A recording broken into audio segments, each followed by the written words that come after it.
Okay, well, it's a historic day because it matches a historic crisis.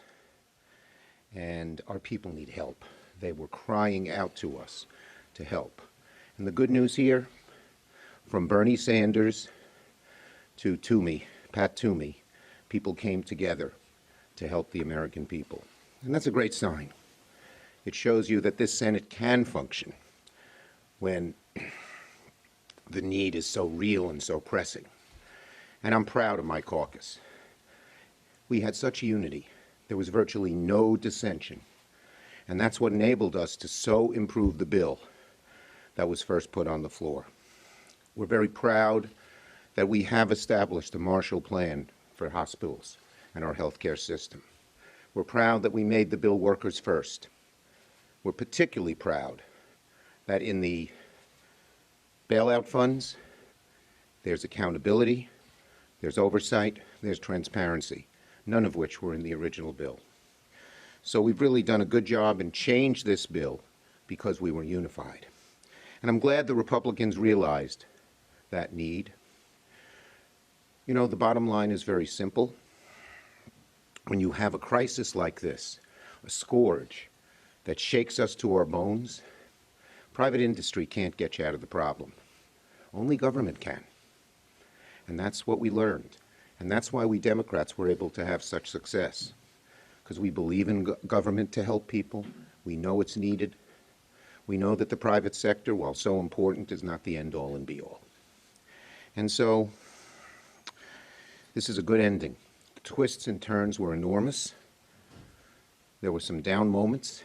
But as you know, those of you who kept asking me, are we going to get a bill? I always had faith we would, because America and the American people demanded it.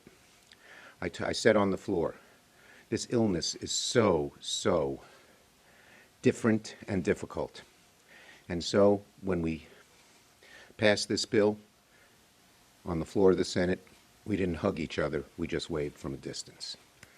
That's where we're at. That's where we're at. Ready for your questions. Yes.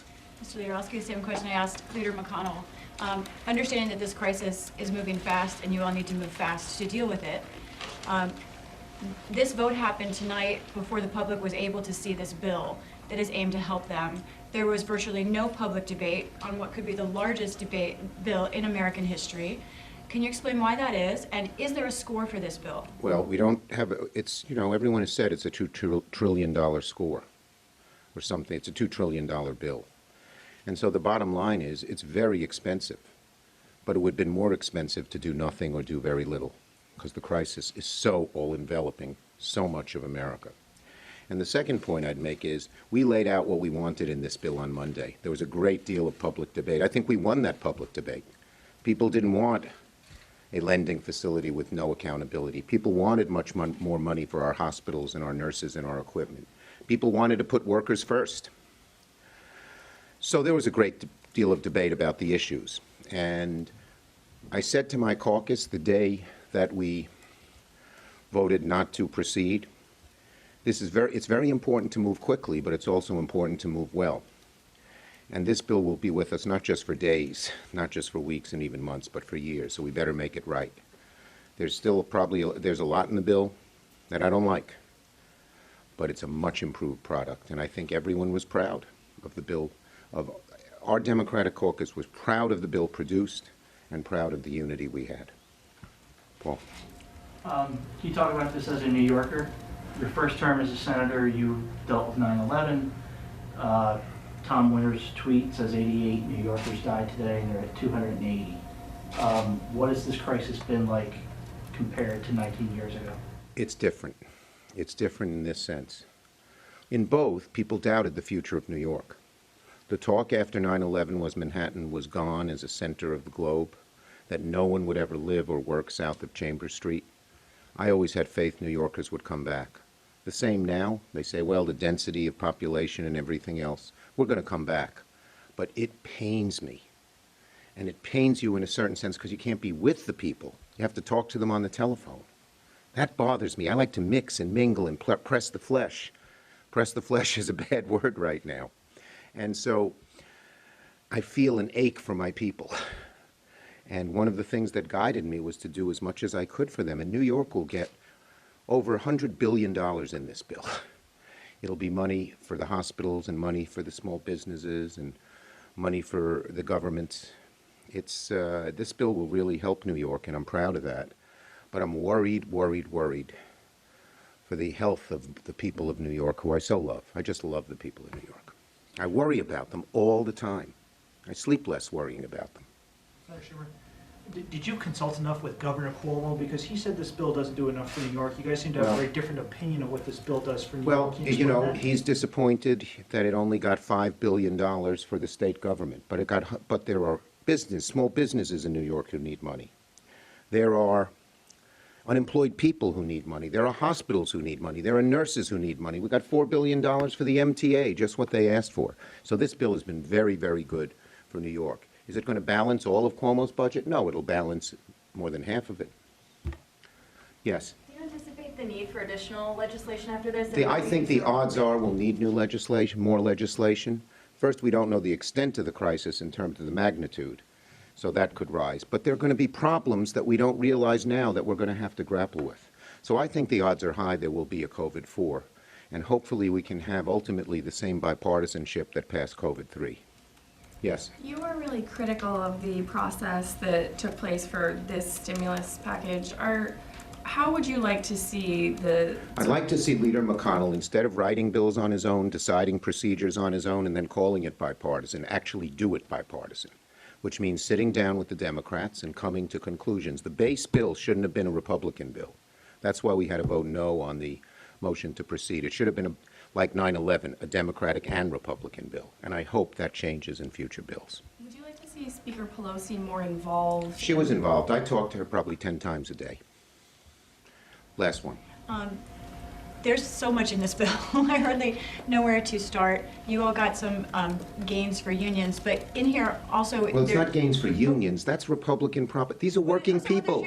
They want to keep their jobs. It's not unions.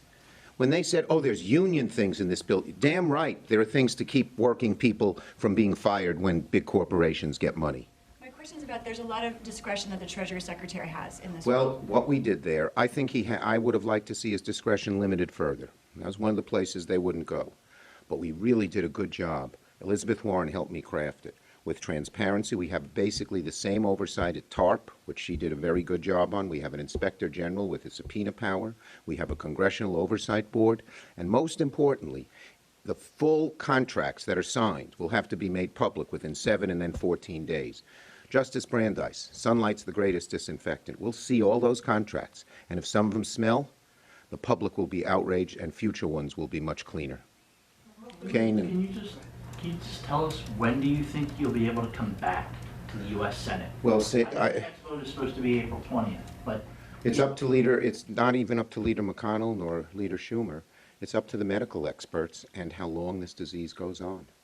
Now, I heard some optimistic reports that the rate of increase in New York is declining, but that's just for a day. We'll see. But we don't know. It's going to be up to it's how deep the coronavirus spreads that will determine when we come back. And if we can't come back for a long time, I think we should explore, as Senator Klobuchar and Durbin and Wyden and Warner are doing, a way to vote remotely only in an emergency situation. Yes. Can you just two totally different questions, but just thinking about what Paul said. But first, can you tell us how quickly will we see that new Inspector General? That's a Senate confirmed post, so how quickly will we see Well, that? we want it to move very quickly, but obviously it's Senate confirmed, so it'll take about a month. Okay, and then separately, can you address the concerns? I apologize if I missed it at the beginning. Governor Cuomo was pretty hard Yeah, I on. talked about that already. Okay. New York has gotten We'll go back. over $100 billion easily. But it doesn't all go to the state government. He wanted more to the state government, and I told everybody he should take his case to Mitch McConnell. As of last night, there was no state and local aid in the bill. I fought for it, and we got $150 billion. And so there should be more. We'll come back and give more, but even $5 billion to New York State, $1.5 billion to New York City, another $1 billion to the counties. There's a lot of local aid, more than they've seen in a long time. The crisis is a lot, too. Okay. Explain what the Wait, she had a question, and then you, and then we'll go. Could you explain it a little bit? My question was about remote voting. Have Democrats, you said Senator Klobuchar is working on it, has there been any formal progress made No, there? we're just starting to look at it, and we have to look at the legal, constitutional, technical, and Senate-like ramifications. The Senate is a body we're supposed to debate and hear one another and be with one another, so I am loath to get rid of that. But in emergency, you may have to temporarily. Can you just explain last night at the very end when Mnuchin was shuttling back and forth, what were the final issues you were working on? State and local money was one of them. There were a few issues at the end, but the biggest one that we hadn't resolved, there were 5 pillars that we wanted to see. Accountability, we got that. Mnuchin was quite good on that at the end of the day. Accountability on the lending pool. Worker protection, we did well, but at the airlines was at the very end as well. How much worker protection, since they were getting grants rather than loans. But we did well for workers. I mean, Bernie Sanders gave a speech that was quite positive about this bill, which says something. Wait. And I think those were the 2 biggest issues at the end of the day. Yeah, yeah. You said you spoke to, the president said he spoke to you multiple times. Multiple to this president. times. What were you and him have obviously had a tense relationship for the last few years. What's been the last couple of weeks I like? think at the moment, How many look, times- I've criticized the president. One of the times I called him, I said, you have to enact the DPA. He hadn't then. He said he would do it. He hasn't done it well. But on this crisis, I think the president knew we had to come together, despite that little speech that he gave Monday night, after which Mnuchin and I called him, and he sort of said, well, he didn't really mean it. He realized we had to come together, and when the president stays out of the way, we usually can get something done. How many times did you speak to him? 3, 4, 5, maybe more. Thank you, everybody. You'll have to ask him. Have a good break, everybody, and stay safe, please. We will make America great again.